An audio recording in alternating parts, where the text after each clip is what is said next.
Hello, hello, hello, everybody. It is Matt and it is Sinful Sunday, and I am back at you with yet another review. Before I roll on to any of that, I want to wish each and every one of you a great morning, evening, dawn, day, or dusk, all that lovely stuff, because life really is too short as is. Do me a really huge favor and like, share, and subscribe. I love seeing your beautiful faces when you are here. I know I'm here an awful lot, but I have an awful lot on my plate to review. And one last little tidbit of information: check out the description box. I give you a bigger bite of every single movie of every single day.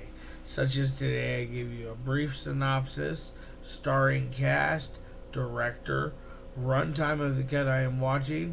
No links for any trailers or where you can watch this one for free yet. This one has not been released, even though it has a 2022 film. When it was filmed, it just hasn't been released here stateside yet. I'm sure it's been released in Germany or other places. We just have not gotten it. But anyways, I did give you a link for where you can purchase it when they do put it out there for sale. It's not listed yet, so give it a little time on that one. But it is none other than I need. Yeah, I'm not gonna try to go there with speaking German. My German is not good. It's Desolation of the Tormentors. It's at least that's what Google told me that the title meant in English. It's very interesting. Like I said, 2022 release. It runs at about an hour and 3 minutes. As far as cast goes, we got Melody Bayer, Isabelle Fitzgerald, Marco Klammer, Vlad Petrov, Maria V, Jörg Wischnauski, and Sven Zinserling. Directed by Juval Marlon, by the way, who I am a huge fan of. Juval. The guy has really stepped up his game and become more of an ambitious filmmaker. He's not afraid to show that artistic side, along with the dark and the brutal and the extreme films that or content that his films often have. This one definitely fulfills on the gore when it does happen. It's extremely disturbing more than anything, and I just really thoroughly enjoyed this one. I thought Juval did a great job making you like and dislike certain characters. Because basically, what do we got? I'm just gonna read this brief synopsis, because the one downfall to when I watched it, I couldn't get the subtitles to work, so I had to kind of like piece it together throughout the film. And then I read the synopsis, and that helped clarify things a little more. So I'm just going to read the synopsis that I yanked off of IMDb. It's Karla uses her job as a caregiver to gain access to powerless victims she can murder, which is true. She definitely goes that route. She finds an unexpected partner in Morris, who also enjoys torturing helpless people. They definitely are bad people. The things they do to there's one character in for a prime example that is in a wheelchair, can't really walk. He has those crutches that go on up your forearm to get a better grip onto your arm as you're pushing up on these cane. It's kind of like a mixture between a cane and a crutch. Kind of an interesting thing. I hope to never ever have to use them in my life. Um, but anyways, so they're like doing really bad things to this guy. It's just it's I'm afraid to talk about it because I don't want to give anything away. I will say that there is a lot of sexual assault in here that just really just was shocking. You know, I mean, it always is, but damn, this route, the guy was he was assaulting the mentally not mentally handicapped person, but physically handicapped person who obviously cannot force his own words to come out of his mouth to say, "Hey, this is bad." All he can do is say nine, which means no. You know, so it just really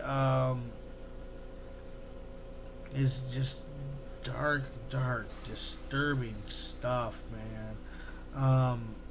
I really like it though. I think that this is one of those films that I would love to own a copy, but I'm not in a rush to get it because I've already seen it at this point.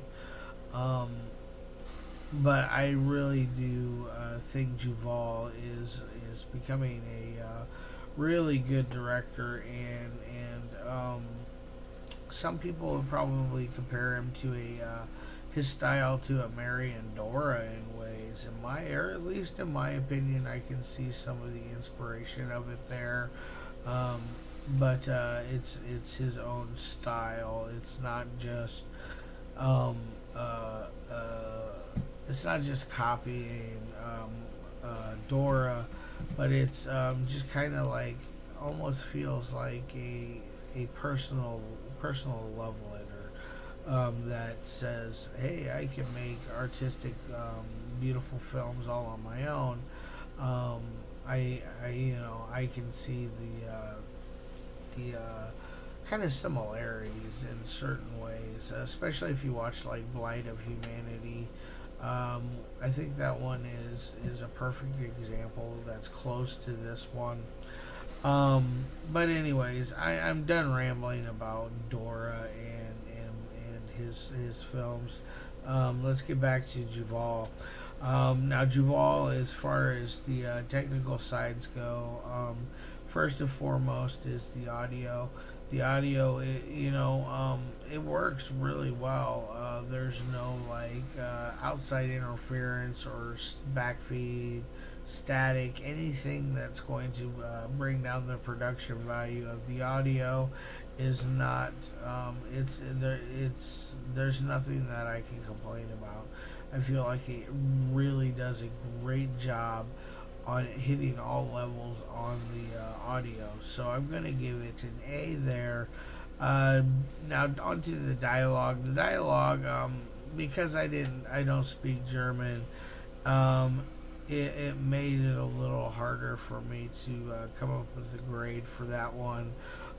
So I'm just gonna do a flat out no grade whatsoever because I don't want to judge it on dialogue when it could be really great stuff or it could be really bad and not hit home at all. But I have a feeling that it's actually really good. I just wish I had subtitles. That's my only beef. And it's not really a beef. I can watch films without subtitles. It's not the first, won't be the last. So now on to the third thing, which is editing. Editing is very, I would say, very well paced. It gives you action when you need some action. It doesn't shy away from it because it's definitely is extremely dark and will stick with you with some of the stuff that happens in this movie. I'm not gonna lie. It's just really just mind blowing, and the way they've edited it together is just stupendous. I can't say anything bad about it. The editing is perfect. So I'm going to give it an A plus on that side. Now my final score of 1 through 5, I'm going to give it a 4 out of 5. It is really an above average movie that deserves a lot more attention and all that coming its way. All right, guys. As you can hear, my cat's hacking up a hairball in the background. I'm going to go ahead and end it now. I hope all of you guys have a fantastic rest of your day. And as always, peace.